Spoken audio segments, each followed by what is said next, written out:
Okay, ఈరోజు వెలుగు ప్రభాత వెలుగుకు సంబంధించిన కొన్ని హెడ్లైన్స్ అనేది చూద్దాం. ఇక 4 మెడికల్ కాలేజీలకు గ్రీన్ సిగ్నల్, పర్మిషన్లు ఇవ్వాలని ఎన్ఎంసీకి కేంద్రం ఆదేశం. ఈ ఏడాది మొత్తం 8 మెడికల్ కాలేజీలు ఏర్పాటు. ఇక ఒక్కో కాలేజీలో 50 సీట్లు చొప్పున అందుబాటులోకి.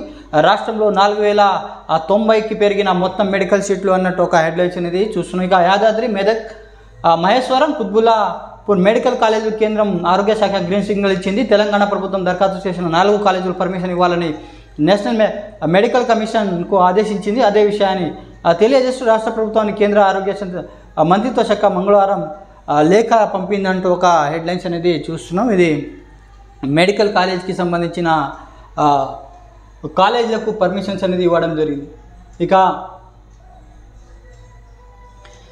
ఇక తెలంగాణపై అప్పుల భారం. ప్రతి నెల జీతాల కంటే అప్పుల కిస్తులకే ఎక్కువ కడుతున్నాం. రుణాలు రిస్ట్రిక్టర్ అవకాశం ఇవ్వండి, లేదంటే ఆర్థిక సహాయం అందించండి. కేంద్ర పన్నులో రాష్ట్రాల నిధుల వాటాను 50% పెంచండి. ఇక 16వ ఆర్థిక సంఘాన్ని సీఎం రేవంత్ రెడ్డి విజ్ఞప్తి చేయడం జరిగింది. జీతాలకు 5,000 కోట్లు అయితే అంతకంటే ఎక్కువ బాకీలకే పోతున్నాయి. డిప్యూటీ సీఎం బట్టి ఇక 10 ఏళ్ల తర్వాత కట్టెల కండిషన్తో గత సర్కార్ భారీగా రుణాలు తెచ్చింది. ఆ అప్పులను ఇప్పుడే మేము తీరుస్తున్నాం. కేంద్ర పథకాలు వినియోగించుకోవాలంటే కఠిన నిబంధనలు, దీనివల్ల ఇబ్బందులు ఎదుర్కొంటున్నామని కామెంట్ చేయడం జరిగింది. ఇంకా గత బీఆర్ఎస్ సర్కార్ చేసిన అప్పులు కిస్తులకి తాము ప్రతి నెల భారీగా చెల్లిస్తామని డిప్యూటీ సీఎం ఆర్థిక శాఖ మంత్రి బట్టి విక్రమార్క అన్నారు. ప్రతి నెల రాష్ట్ర ప్రభుత్వం ఇచ్చే జీతాలు మొత్తం 5,000 కోట్లు అయితే అప్పులు కట్టే వడ్డీలు అంతకంటే ఎక్కువ ఉంటున్నాయని ఆయన వెల్లడించడం జరిగింది. ఇక భారీగా అప్పులు చేసిన గత బీఆర్ఎస్ ప్రభుత్వం రూపాయలు 6.85 లక్షల కోట్లు పెరిగిన రుణభారం. బలమైన పునాదులు ఉన్నప్పటికీ ఆర్థికంగా సవాలు. Telangana youngest future state. రుణ సమస్యకు పరిష్కారం చూపాలని వినతి చేశారు సీఎం రేవంత్ రెడ్డి.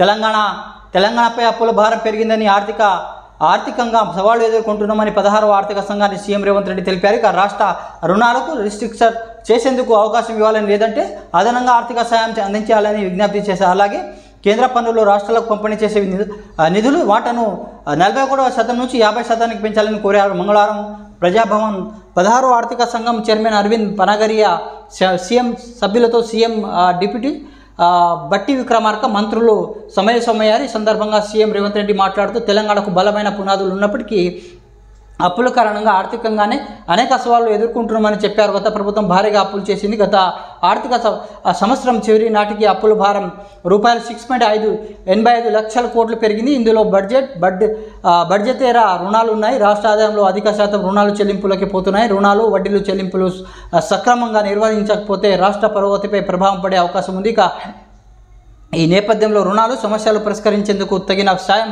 మద్దతు ఇవ్వాలని ఆయన ఆర్థిక సంఘంకి కోరడం జరిగింది సీఎం రేవంత్ రెడ్డి. ఇక ఫ్యూచర్ ప్లానింగ్ బాగుంది, పట్టణాభివృద్ధి ప్రభుత్వ ఫోకస్ పెట్టడం ఇంప్రెషన్ చేసింది. 16వ ఆర్థిక సంఘం చైర్మన్ అరవింద్ పనగారియా ప్రశంస. జీడిపిలో తెలంగాణ వాటా గణనీయంగా ఉంది. ఇక సెస్ సర్ఛార్జీలతో రాష్ట్రాలకు వాటా మేము సిఫార్సు చేయాలి. ఆ వాటా రావాలంటే రాజ్యాంగంలో సవరణ చేయాలని వెల్లడించారు ఆర్థిక సంఘం చైర్మన్ అరవింద్ పనగారియా. ఇక 71,744 కోట్లు గ్రాంట్ కావాలి. 16వ ఆర్థిక సంఘానికి రాష్ట్ర ప్రభుత్వ విజ్ఞప్తి. ఇక 4th సిటీకి 12,972 కోట్లు, మిషన్ భగీరథకు 11,996 కోట్లు, ముసిరివరి ఫ్రంట్కు 7,000 కోట్లు, మున్సిపాలిటీ అండర్ గ్రౌండ్ సివరేజ్ సిస్టమ్కు 7,200 కోట్లు, స్కూల్ అప్గ్రేడేషన్, గురుకుల విద్యాలయ నిర్మాణానికి 4,500 కోట్లు. ఇక ప్రతిపాదనకు పనగిరియా టీం ముందుచ్చిన ప్రభుత్వం అన్నట్టు ఒక హెడ్లైన్స్ అనేది చూస్తున్నాం. ఇక కోటి మహిళా వర్సిటీకి చాకలి ఐలమ్మ పేరు. కోటి మహిళా వర్సిటీ చాకలి ఐలమ్మ పేరు పెడుతున్నట్టు సీఎం రేవంత్ రెడ్డి ప్రకటించారు. ఆమె మనవరాలు శ్వేతను మహిళా కమిషన్ సభ్యురాలుగా నియమిస్తామన్నట్టుగా వెల్లడించడం జరిగింది. ఇక రుణమాఫీ సర్వే 50% పూర్తి. రాష్ట్రంలో రుణమాఫీకి సంబంధించిన ఫ్యామిలీ సర్వే 50% పూర్తి అయింది. అధికారులు గ్రామాల్లోకి వెళ్లి వివరాలు సేకరిస్తున్న ఇప్పటికే 2.65 లక్షల పైగా రైతులు కుటుంబాలకు గుర్తించారన్నట్టు ఒక హెడ్లైన్స్ అనేది చూస్తున్నాం. ఇక మణిపూర్లో మళ్ళీ ఉద్రిక్తత. మణిపూర్లో మళ్ళీ ఉద్రిక్తత నెలకొంది. డీజీపీ స్టేట్ సెక్యూరిటీ అడ్వైజర్ను తొలగించాలని డిమాండ్ చేస్తూ ఇంఫాల్లోని స్టూడెంట్ చేపట్టిన రాజ్ భవన్ ముట్టడి హింసాత్మకంగా మారింది. ఈ ఘటనలో 40 మంది స్టూడెంట్లను గాయపడ్డారు అన్నట్టు ఒక హెడ్లైన్స్ అనేది చూస్తున్నాం. ఇక ప్రజాస్వామ్యం గురించి మీరు మాట్లాడేదా? బీఆర్ఎస్ నేతలపై మంత్రి శ్రీధర్ బాబు ఫైర్. నాడు బట్టి విక్రమార్క ప్రతిపక్షాల హోదా కూడా లేకుండా చేసిండ్రు, అలాంటి వాళ్ళని ఫిరాయింపులు మాట్లాడే నైతిక హక్కు ఎక్కడిది? ఆ స్పీకర్ అసెంబ్లీ స్పీకర్ అప్రతిష్టాలు చేసేందుకు కుట్ర పన్నుతురు. ఇక ప్రజలు 2 సార్లు బీఆర్ఎస్ అంతు చూసి వాళ్ళ బుద్ధి మరవలేదని విమర్శించారు మంత్రి శ్రీధర్ బాబు. ఇక ప్రజాస్వామ్యం గురించి బీఆర్ఎస్ మాట్లాడేదా?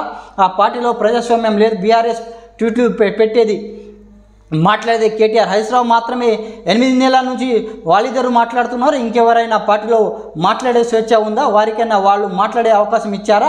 పార్టీలో ఒక ఇద్దరు మాట్లాడితే అది ప్రజాస్వామ్యం అవుతుందా అన్నట్టు మంత్రి శ్రీధర్ బాబు కౌంటర్ అనేది ఇవ్వడం జరిగింది బీఆర్ఎస్ నాయకులకు. ఇక ఇండియాలో ఎన్నికలను కంట్రోల్ చేశారు. బీజేపీ ఎలక్షన్ కమిషన్ పంత పండింది. రాహుల్ గాంధీ మోదీ అంటే ద్వేషం లేదు, ఆయన అభిప్రాయాలను వ్యతిరేకిస్తా. ఇక అమెరికాలో కాంగ్రెస్ నేత కామెంట్లు అన్నట్టు ఒక హెడ్లైన్స్ అనేది చూస్తున్నాం. రాహుల్ గాంధీ అమెరికా పర్యటనలో ఉన్నారు, ఈ విధంగా ఆయన కామెంట్లు చేయడం జరిగింది. ఇక చెరువుల కబ్జాలపై కలెక్టర్ల కొరడా. హైడ్రా స్ఫూర్తితో జిల్లాలో యాక్షన్ శురు. గత 10 ఏళ్లలో అడ్డగోలుగా ఆక్రమణాలు. నగరాలు పట్టణాల్లో చెరువులు శాఖలో వెంచర్ల నిర్మాణాలు. కాంగ్రెస్ పేపర్లోకి రాగానే ప్రజావాణికి పెద్ద సంఖ్యలో ఫిర్యాదు. వాటి ఆధారంగానే ఇరిగేషన్ రెవెన్యూ శాఖలు జాయింట్ సర్వే. అక్రమమని తెలితే ముందు నోటీసులు, తర్వాత కూల్చివేతలు. చెరువులు అక్రమ వెంచర్లు వేసిన వారిపై కేసులు వేశారన్నట్టు ఒక హెడ్లైన్స్ అనేది చూస్తున్నాం. ఇక శ్రీశైలంలోకి 55 రోజులు 1150 టీఎంసీలు. 15 ఏళ్ల తర్వాత కృష్ణా రికార్డు వరద. గోదావరి మళ్ళీ పెరుగుతున్న ప్రభావం. 24 గంటల్లో భద్రాద్రి 20 అడుగుల పెరిగిన ఫ్లో. భద్రాచలం వద్ద ప్రమాద హెచ్చరికలు జారీ. ఇక ఛత్తీస్గఢ్ నుంచి రాకపోకలు బంద్ అన్నట్టు ఒక హెడ్లైన్స్ అనేది చూస్తున్నాం. ఇక మక్కలకు మస్తు రేటు. క్వింటల్కు 3000 దాకా ధర. మద్దతు ధర కంటే 700-800 ఎక్కువే. పంట సాగు తగ్గడం, ఇథనాల్ తయారీకి వినియోగం పెరగడంతో డిమాండ్ అన్నట్టు మక్కకు ఈసారి 3000 ధర పలికే అవకాశాలు ఉన్నట్టు ఒక హెడ్లైన్స్ అనేది చూస్తున్నాం. అంతకుముందు 2500, 2600 వరకు మక్క ధర పలికింది. ఈసారి మాత్రం 3000 వరకు మక్కకు మస్తు రేట్ అన్నట్టు ఒక హెడ్లైన్స్ అనేది చూస్తున్నాం. ఇక ఇంటింటికి ఇంటర్నెట్. గ్రామాల్లో 3 నెలల పాటు testing, free installations, high speed internet. నెట్తో పాటు కేబుల్ టీవీ ప్రచారాలు కూడా. ఇక టెస్టింగ్ కోసం ఇప్పటికే టెండర్లు పిలిచిన టీజీటీసీఎస్. ఇక టెస్టింగ్ తర్వాత అతి తక్కువ ధరకే సేవలు. 94 లక్షల కుటుంబాలకు లబ్ధి పొందేటట్టు సర్కారు కసరత్తు అంటూ ఒక హెడ్లైన్స్ అనేది చూస్తున్నాం. ఇది ప్రభాత వెలుగుకు సంబంధించిన కొన్ని హెడ్లైన్స్ అనేది చూస్తున్నాం. Please subscribe, like, comment and share my channel. Thanks for watching RM news.